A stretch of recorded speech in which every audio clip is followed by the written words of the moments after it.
Assalamualaikum warahmatullahi wabarakatuh.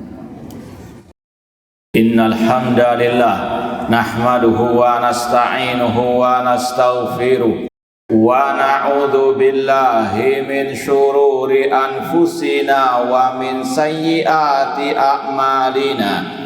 Man yahdihillahu fala mudhillalah wa man yudlil fala hadiyalah. Ashhadu an la ilaha illallah wahdahu la syarikalah wa ashhadu anna Muhammadan abduhu wa rasuluh. Ya ayyuhalladzina amanu taqullaha haqqa tuqatih wa la tamutunna illa wa antum muslimun.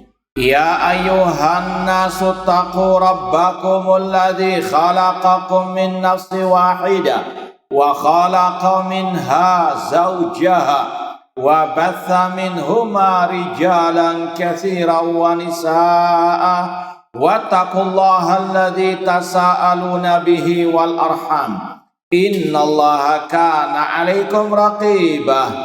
Ya ayyuhalladzina amanu taqullaha wa qulu qawlan sadida yuslih lakum a'malakum wa yaghfir lakum dhunubakum wa may yuti'illaha wa rasulahu faqad faza fawzan 'azima. Amma ba'd, fa inna asaqal hadits kitabullah wa khairal hadi hadi Muhammadin sallallahu alaihi wasallam wa syarrul umuri muhdatsatuha wa kullu muhdatsatin bid'ah wa kulla bid'atin dhalalah wa kulla dhalalatin finnar. Ma'asal muslimin, ikhwani fillah wa akhwati, bapak-bapak, ibu-ibu, saudara-saudari rahimani wa rahimakumullah. Alhamdulillah, segala puji bagi Allah Subhanahu wa taala yang mempertemukan kita kembali dalam kajian kitab At-Tauhid oleh Syekhul Islam Muhammad bin Abdul Wahhab rahimahullahu taala. Semoga Allah Subhanahu wa taala senantiasa memberikan kepada kita keistiqomahan di atas tauhid dan sunnah Rasulullah SAW sampai akhir hayat kita nanti.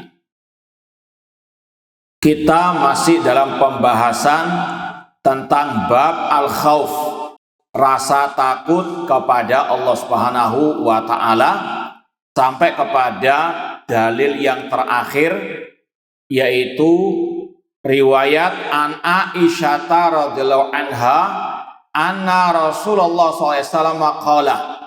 Dari Aisyah radhiyallahu anha bahwasanya Rasul SAW bersabda, manil tamasa ridallah bisukhtin nas radhiyallahu anhu wa arda anhun nas. Barang siapa yang mencari ridha Allah dengan kemurkaan manusia, Allah ridha kepadanya dan Allah menjadikan manusia yang lain ridha kepadanya. Kemudian Rasul mengatakan lagi, wa manil tamasa ridhan nas bisukhtillah sakhitallah alaih wa askhata alaihin nas. Barang siapa yang mencari ridha manusia dengan kemurkaan Allah, Allah murka kepadanya dan Allah jadikan orang lain murka kepadanya. Rawahu Ibnu Hibban fi sahihihi. Ikhwani fillah wa akhwati rahimani wa rahimakumullah. Pembahasan ini sudah kita sampaikan pada kesempatan yang lalu, yang berkaitan dengan tanda rasa iman yang berkurang dalam diri seorang hamba, yaitu dengan dia hatinya lebih takut kepada manusia dibandingkan takut kepada Allah Subhanahu wa taala. Seperti yang sudah kita sampaikan, seorang dai, seorang ustadz, kewajibannya berdakwah mengikuti dakwah para nabi, para rasul. Nabi kita Muhammad SAW mencontohkan dakwah yang paling utama dan pertama, dakwah tauhid, menyampaikan kepada manusia bahwasanya tidak ada sesembahan yang hak kecuali Allah, melarang manusia dari segala bentuk kesyirikan, penyembahan kepada selain Allah.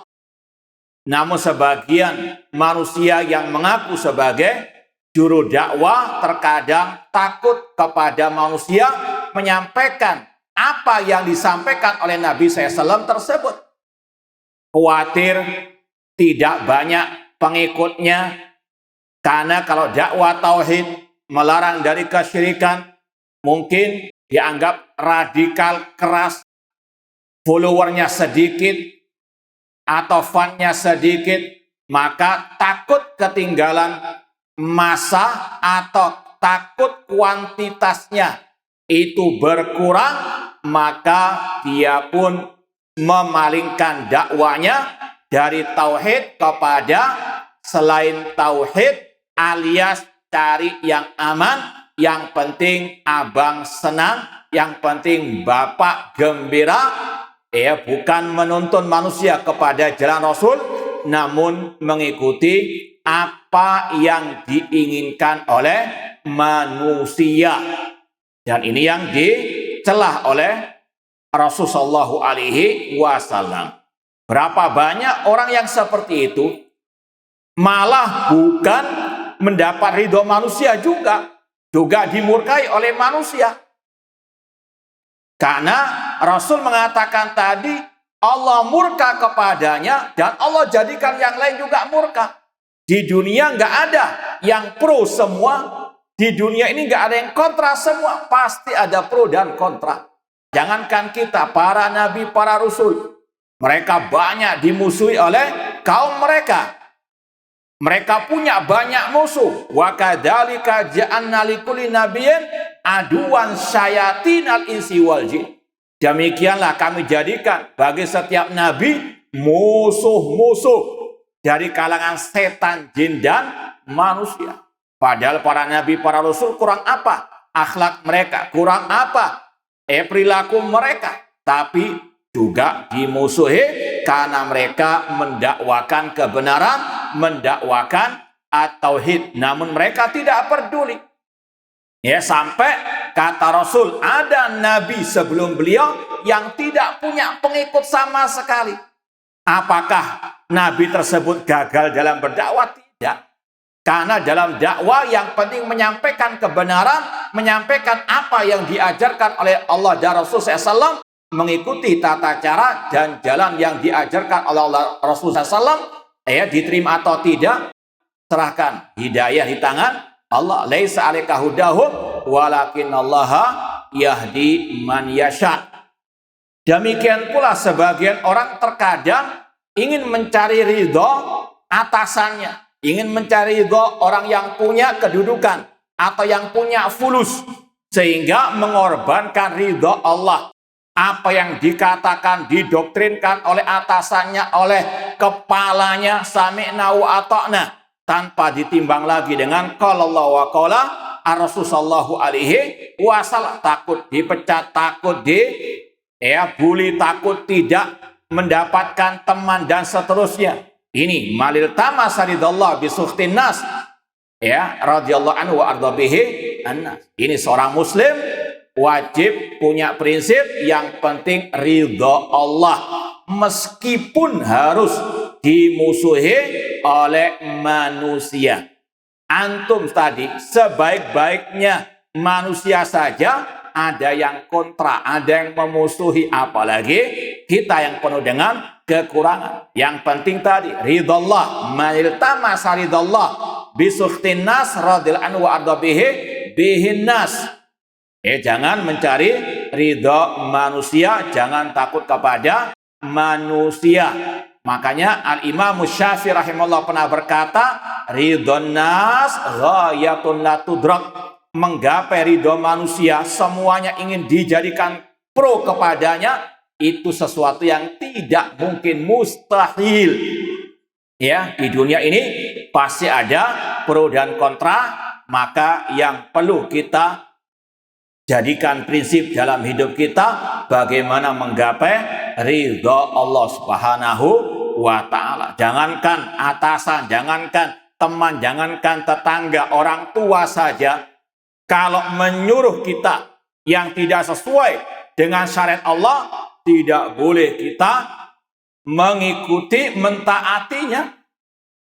Dan tidak ada kata-kata kualat kepada orang tua kalau nggak nurut perintahnya, padahal perintahnya bermaksiat kepada Allah, disuruh berbuat syirik, berbuat bid'ah atau maksiat. Ya, siapapun yang menyuruh, tidak ada ketaatan kepada makhluk dalam memaksiati al-khaliq. La ta'ata li makhlukin fi maksiatil khaliq. Kalau ada yang mengatakan, lu bagaimana dengan ridha Allah fi ridhal walidain? Ridha Allah tergantung ridha kedua orang tua. Itu kalau orang tua menyuruh kepada yang tidak maksiat, kalau tidak ditaati baru Allah tidak ridha. Tapi kalau orang tua menyuruh kepada maksiat, apalagi bid'ah, apalagi syirik, Allah berfirman, wa in jahadaka ala an tusyrika bima laysa laka bi ilmun fala tuti'huma wa sahibhuma fid dunya ma'rufa. Apabila kedua orang tua menyuruh kepada kesyirikan, maka fala tuti'huma, jangan taati keduanya, meskipun kata Allah wa sahibhuma fid dunya ma'rufa, tetap pergauli keduanya dengan cara yang baik. Intinya ridha Allah di atas ridha segalanya. Kalau sekali lagi orang tua saja perintahnya kalau maksiat, apalagi bid'ah syirik tidak boleh ditaati, apalagi selain orang tua, apalagi atasan, apalagi ustadz dan seterusnya. La ta'ata li makhlukin fi maksiati al-khaliq. Kemudian ma'asal muslimin rahimani wa rahimakumullah, disampaikan di sini setelah itu fawaid sebagaimana biasanya kesimpulan dalam bab ini. Yang pertama berkaitan dengan tafsir surat Ali Imran ayat ke-175, dan ini inti babnya, innama dzalikum syaitan yukhawifu awliya'a fala takhafun wa khafuni in kuntum mu'minin. Sesungguhnya itulah syaitan, mereka menakut-nakuti orang-orang yang beriman dengan para wali-wali mereka. Kemudian kata Allah, jangan takut kepada mereka, namun takutlah kepadaku. Apalagi tadi dalam menyampaikan kebenaran, apalagi dalam menyampaikan at-tauhid, tidak perlu takut kepada manusia. Fala takhafun wa khafuni. Meskipun setan-setan dari kalangan manusia dan jin, mereka bergotong royong untuk menakut-nakuti. Minimal tadi. Kalau dakwah tauhid itu nggak laku sekarang. Yang laku sekarang itu dakwah sakinah mawaddah warahmah, dakwah masalah akhlak saja. Ini termasuk dzalikum syaitan yukhawifu awliya'ah. Maka tetap harus istiqomah di atas kebenaran, di atas dakwah tauhid dan sunnah Rasulullah SAW. Demikian pula dalam bab ini dijelaskan tafsir surat At-Taubah 18, innama ya'muru masajidallah man amana billahi wal yawmil akhir wa aqamas shalah wa ataz zakah wa lam yakhsha illallah.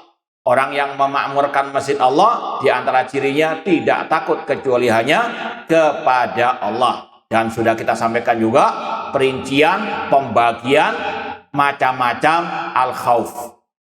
Kemudian juga tafsir surat Al-Ankabut ayat ke-10, wa minan nasi may yaqulu amanna billah fa idza udhiya fillah ja'ala fitnatan nas ka'adzabillah. Di antara manusia ada orang-orang yang mengatakan kami beriman kepada Allah, tapi kalau diuji oleh Allah, dia menjadikan ujian manusia seperti azab Allah. Contoh, ada seseorang yang dulunya tidak tahu dakwah tauhid, tidak tahu dakwah sunnah, kemudian alhamdulillah dapat hidayah, ikut kajian tauhid, kajian sunnah. Otomatis ada ujian, ada cobaan, dijauhi oleh teman-temannya atau mungkin tetangganya, diolok-olok, apalagi mungkin di medsos. Maka orang yang imannya itu sejati kata Allah, dia akan tegar.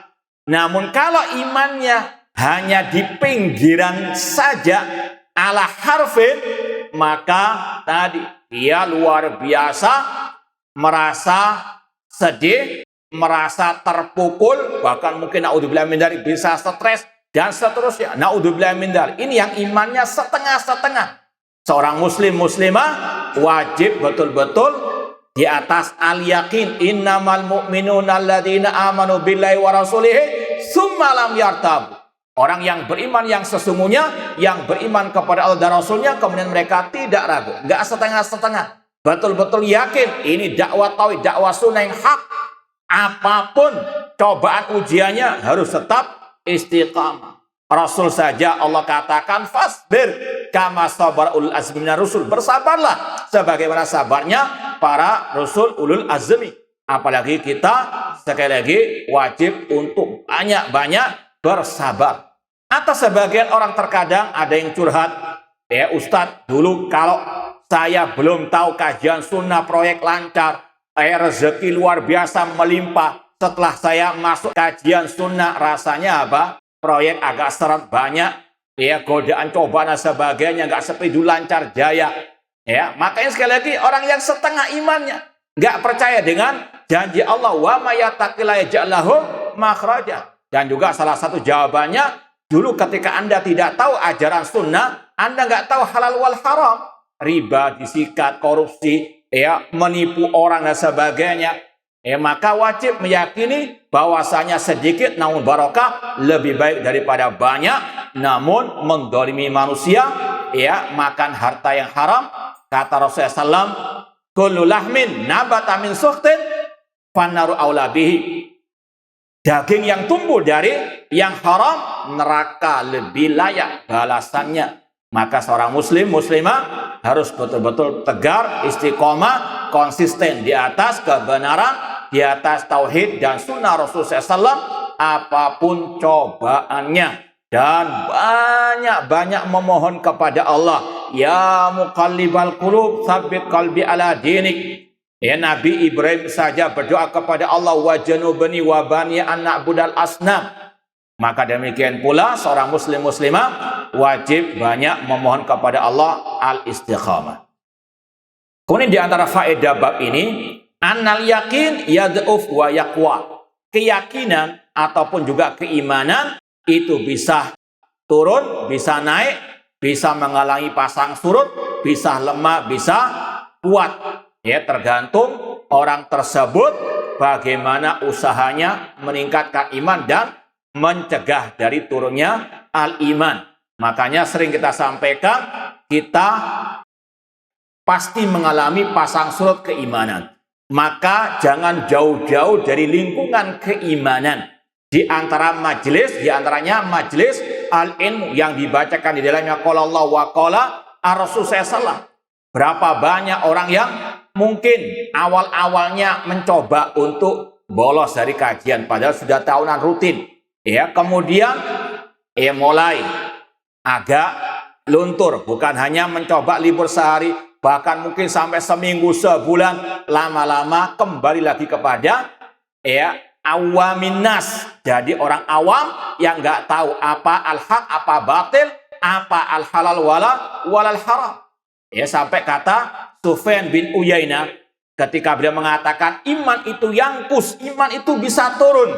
Kemudian saudaranya mengatakan, masa iman itu bisa turun? Kata beliau, yangkus hatta la yabqa minhu syai'. Bahkan iman itu bisa turun sampai nggak tersisa. Na'udzubillahi min dzalik. Maka harus betul-betul seorang muslim muslimah bijak dalam memanage keimanan. Jangankan kita, para sahabat saja mengalami pasang surut keimanan, apalagi kita. Maka jangan sampai kalau turun sangat jauh sampai naudzubillah min dzalik la yabqa minhu syai'. Nah, kemudian yang kelima, alamatu dhafihi. Kemudian di dalam bab ini juga ada penjelasan tanda lemahnya iman, lemahnya keyakinan. Di antaranya ada riwayat, meskipun sudah kita sampaikan, sebagian ulama mendhaifkannya. Ada 3 tanda, yaitu di antaranya mencari ridho manusia dengan kemurkaan Allah. Tanda yang kedua, lebih bersyukur kepada manusia daripada bersyukur kepada Allah. Dan dia mencela orang yang tidak mau membantunya, atau alias dalam hatinya ada tamak kepada urusan dunia. Ta'isa abdul dirham, ta'isa abdul dinar. Celaka penghamba dirham dan dinar. Kalau dikasih fulus, senang. Kalau nggak dikasih, marah, murka. Padahal itu hanya sekedar bonus saja, bukan kewajiban orang memberinya fulus tersebut. Pokoknya ada fulus, lancar jaya. Nggak ada fulus, ya ma'assalama. Na'udzubillah min dzalik. Ini yang termasuk dalam kategori lemah keyakinan, lemah keimanan. Kemudian yang keenam, anna ikhlasul khauf lillah minal faraid. Bahwasanya mengikhlaskan, memurnikan rasa takut kepada Allah termasuk bagian dari kewajiban. Fala takhafuhum wa khafuni, dan sudah kita sampaikan perinciannya. Kemudian yang ketujuh, zikru iqabi man tarakahu. Siksa, sanksi bagi yang meninggalkan rasa takut kepada Allah, dan sekaligus yang terakhir dzikr thawabi man fa'alahu. Wallahu taala alam. Ini akhir dari bab tentang al-khauf, rasa takut kepada Allah. Kita lanjutkan bab berikutnya, bab qaulillahi ta'ala wa 'alallahi fatawakkalu in kuntum mu'minin. Kepada Allah lah hendaklah kalian bertawakal jika kalian orang-orang yang beriman. Surat Al-Maidah ayat ke-23. Bab ini tentang at-tawakkul, dan ini juga kaitan erat dengan kitab tauhid, bahwasanya di antara bentuk seorang hamba mentauhidkan Allah dengan menggantungkan semua harapan hanya kepada Allah Subhanahu wa taala. Bahkan kata para ulama, kalau didalami lagi redaksi ayat tadi, itu mirip dengan iyyaka na'budu wa iyyaka nasta'in. Iyyaka didahulukan objeknya dibandingkan kata kerja dan subjeknya, menunjukkan akan al-hasr, pembatasan, yaitu hanya Allah satu-satunya yang berhak diibadahi. Demikian pula wa 'alallah, ini al-ma'mul, ya, seperti objek tadi yang didahulukan daripada subjek dan juga kata kerjanya, maka menunjukkan al-hasr, tawakal hanya kepada Allah, menggantungkan harapan semuanya kepada Allah Subhanahu wa taala. Allahus samad, Allah tempat bergantung.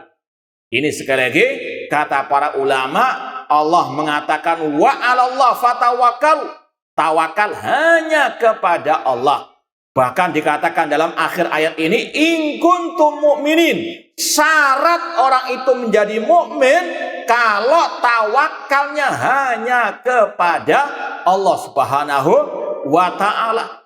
Betul-betul hatinya bergantung kepada Allah dalam segala permasalahan yang kecil maupun yang besar, tidak bergantung kepada manusia. Makanya Rasulullah SAW ketika dimintai wejangan singkat oleh seorang sahabat, ya Rasulullah, itni wa aujiz, ya Rasulullah, berikan aku wejangan singkat. Rasul mengatakan, idza kumta ila sholati fasalli salata muwaddi'. Kalau engkau berdiri untuk sholat, maka sholatlah seperti engkau akan meninggal dunia, sholat perpisahan, biar khusyuk. Yang kedua, la tatakallam bi kalamin ta'tadru minhu ghadan. Yang kedua, wasiat wejangan Rasul, jangan engkau berbicara yang besok engkau akan menyesalinya. Pikir dulu sebelum ngomong, sebelum berbicara. Yang ketiga, wa ajmi'il ya'sa mimma fi aidinnas. Ini yang paling inti pembahasan kita. Kata Rasul, jangan banyak berharap kepada manusia. Kenapa? Tadi, karena seorang muslim muslimah tawakalnya, bergantungnya hanya kepada Allah Subhanahu wa taala. Jangan banyak berharap kepada manusia. Manusia lemah. Manusia bisa berubah. Dulu bestian, sahabatan, sekarang musuhan. Itu sudah menjadi rahasia umum. Jangan berharap kepada manusia. Jangan berharap kepada manusia, karena manusia terkadang ada yang memiliki sifat bunglon, sifat munafik. Di depan kelihatan baik, di belakang seperti Abdullah bin Ubay bin Salul. Maka jangan banyak berharap kepada manusia. Ada manusia yang berteman hanya karena tadi fulus.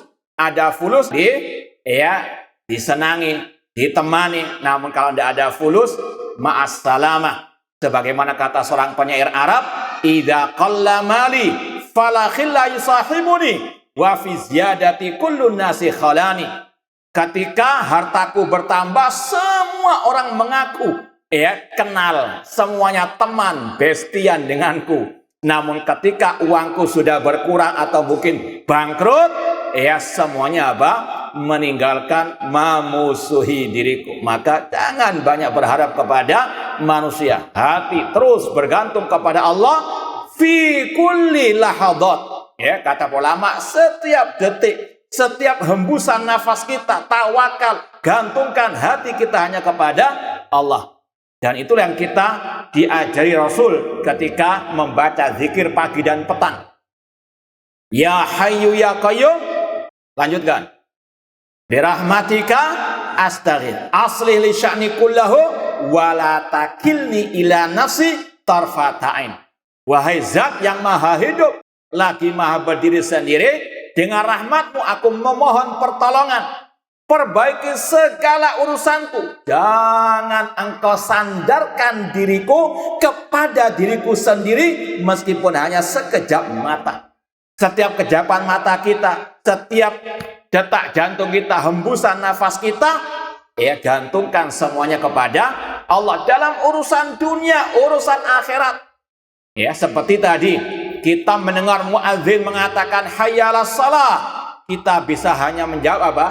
La haula wala quwata illa billah. Itu ikrar kita. Kalau kita pahami, harus kita jiwai sebetulnya. Ketika kita menjawab la haula wala quwata illa billah, kita nggak mungkin bisa sholat kecuali dengan pertolongan dari Allah. Harus ada apa? Rasa bergantung kepada Allah. Dan ini bukan hanya ketika tadi mau sholat saja atau dalam urusan ibadah saja, bahkan urusan dunia wal akhirah. Makanya Imam Ibnu Rajab Al-Hambali ketika beliau mendefinisikan apa itu at-tawakkul, beliau mengatakan at-tawakkul huwa sidqu i'timadil qalbi 'ala Allah fi istijlabil masalih kulliha fi umuri dini wa dunya. Bahwasanya tawakal itu adalah kejujuran hati dalam bergantung kepada Allah untuk meraih segala bentuk kebaikan dalam urusan dunia maupun urusan akhirat. Ketika kita keluar rumah untuk cari maisha, untuk kerja ke kantor, ke pasar, maka kita diajari juga doa, zikir oleh Rasul, yaitu Bismillahirrahmanirrahim, tawakkaltu 'ala Allah. Ini sekali lagi kata para ulama, tawakul ini harus menemani seorang muslim muslimah, mukmin mukminah dalam segala urusannya. Fi sirri wal alan. Dalam segala keadaan harus ada tawakal. Karena setiap hari kita beraktivitas. Bahkan ketika kita tidur pun kita juga harus tawakal kepada Allah. Makanya di antara zikir sebelum tidur Allahumma inni aslamtu nafsi ilaik. Ya Allah, aku serahkan diriku kepadamu. Wa fawwadtu amri ilaik. Aku serahkan perkaraku kepadamu. Ini ketika orang tidur. Tanda apalagi ketika dia tidur, dia tidak merasakan apapun. Dia serahkan semuanya kepada Allah. Meskipun kata para ulama, tawakal yang sejati, yang sebenarnya harus tetap ada usaha. Jangan orang tawakal kalau sudah Allah takdirkan saya punya gaji, nggak kerja pun nggak usah kerja dapat gaji. Ini orang yang tidak tawakal yang sebenarnya. Sebagaimana kisah di zaman Al-Khalifah Rasyid Umar bin Khattab, ketika ada jemaah haji, mereka berangkat haji namun tanpa bekal. Sebagian orang mengatakan mereka ini al-mutawakkilun. Kata Umar bin Khattab, hum mutawakkilun. Mereka ini pura-pura tawakal. Ya, tawakal yang sebenarnya menggabungkan antara usaha dan ya minta pertolongan, menggantungkan semuanya kepada Allah. Makanya Rasul mengatakan dalam hadis riwayat Tirmidzi dan hadis yang masyhur, "Lau tawakkaltum 'ala Allah haqqa tawakkulihi la razaqakum kama yarzuqut tayra yaghdu khimasan wa yarahu bitana." Seandainya kalian, kata Rasul, bertawakal dengan sebenar-benarnya tawakal, kalian akan diberikan rezeki oleh Allah sebagaimana seekor burung. Allah berikan rezeki, dia keluar dari sarangnya pagi hari dalam keadaan lapar, pulang sore hari dalam keadaan kenyang. Burung tawakal enggak ngendok tok di sarangnya, enggak nongkrong di sarangnya, namun dia keluar cari maisha. Maka setiap muslim muslimah juga demikian, harus ada usaha, tapi jangan bergantung kepada usaha sendiri. Makanya manusia dalam bab ini ada 3 golongan. Ada golongan yang ini yang terbaik. Yang terbaik yang menggabungkan antar usaha dan menyerahkan diri kepada Allah. Usaha keras sebagaimana kata Rasul, ihris ala ma yanfa'uka wasta'in billah. Bersemangatlah dalam menggapai yang bermanfaat dalam urusan dunia maupun akhirat, minta tolong kepada Allah. Ini yang terbaik, menggabungkan usaha dan isti'anah, minta tolong bergantung kepada Allah. Ada yang hanya tawakal dalam artian tadi, minta tolong kepada Allah, nggak mau usaha. Sudah tahu nggak punya pekerjaan, kerjaannya tidur-tiduran tok di rumah, kerjaannya cuma megang HP, nggak untuk cari pekerjaan, malas-malasan. Nggak mungkin ada turun apa? Hujan fulus. Nah, maka ini sekali lagi orang yang sebagaimana kata Imam Ibnu Abil Is Al-Hanafi dalam kitab Syarah Aqidah Tahawiyah, beliau mengatakan barang siapa meninggalkan usaha yang dibenarkan oleh syariat, maka itu menunjukkan akan kekurangan akalnya. Na'udzubillahi min dzalik. Pelajar atau santri, penuntut ilmu, jangan berkhayal, berhalusinasi. Kalau saya ditakdirkan oleh Allah seperti Imam Syafi'i, gak usah belajar pun saya akan jadi Imam Syafi'i. Ya, Imam Syafi'i gang limo. Ya, na'udzubillahi min dzalik. Gak akan mungkin, karena Rasul mengatakan innamal ilmu bitta'allum. Ilmu itu dengan belajar, dengan rajin belajar, namun juga minta tolong kepada Allah, Rabbi zidni ilma. Dalam urusan dunia akhirat sama, harus ada usaha dan bergantung kepada Allah. Kemudian yang ketiga ini yang parah, yaitu orang-orang yang dia rajin bekerja luar biasa, bahkan mungkin kalau ada 30 jam sehari dia terus akan bekerja, namun bergantung hanya kepada dirinya. Saya yang menjadikan berhasil, saya. Ya, seperti kalau kita dengar sebagian orang kalau training apa bisnis atau apapun lah, kesombongan luar biasa, naudzubillah min dzalik, kayaknya dia Rabbul Alamin, kayaknya dia Razzaq, naudzubillah min dzalik. Maka kata Imam Ibnu Abil Is Al-Hanafi rahimahullah, wa man tamada 'ala sabab huwa syirkun fit tauhid. Adapun bergantung kepada usaha sendiri, itu syirik dalam tauhid. Bahwasanya keberhasilan ini karena kepandaian saya, karena kekuatan saya, karena tim yang solid. Na'udzubillah min dzalik. Satu tim dikasih sakit perut saja sudah ya, dikasih kepala pusing, kasih flu sedikit saja sudah apa? Ya, hancur-hancuran. Ini orang-orang yang sombong. Manusia la haula wala quwata illa billah. Makanya tawakal yang sebenarnya menggabungkan antara usaha dan tadi minta tolong selalu kepada Allah Subhanahu wa ta'ala. Dalam urusan sekecil apapun, sebesar apapun, bergantung kepada Allah dengan tetap tadi ada usaha.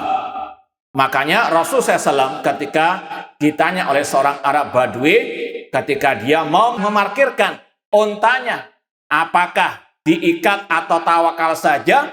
Kata Rasul, iqilha summa tawakkal. Ikat dulu, kunci dulu untamu, kemudian apa? Tawakal. Ya, jangan sok tawakal. Ya, bawa sepeda motor pinggir jalan, ngadok bakso, ya tawakal nggak usah dikunci. Ini hilang baru apa? Na'udzubillahi min dzalik. Maka sekali lagi, ini tawakal harus ada usaha. Sama dengan yang seperti kita sampaikan pada waktu pandemi ya yang lalu, ya semoga Allah menyelamatkan kita dari segala bentuk kejelekan dan keburukan.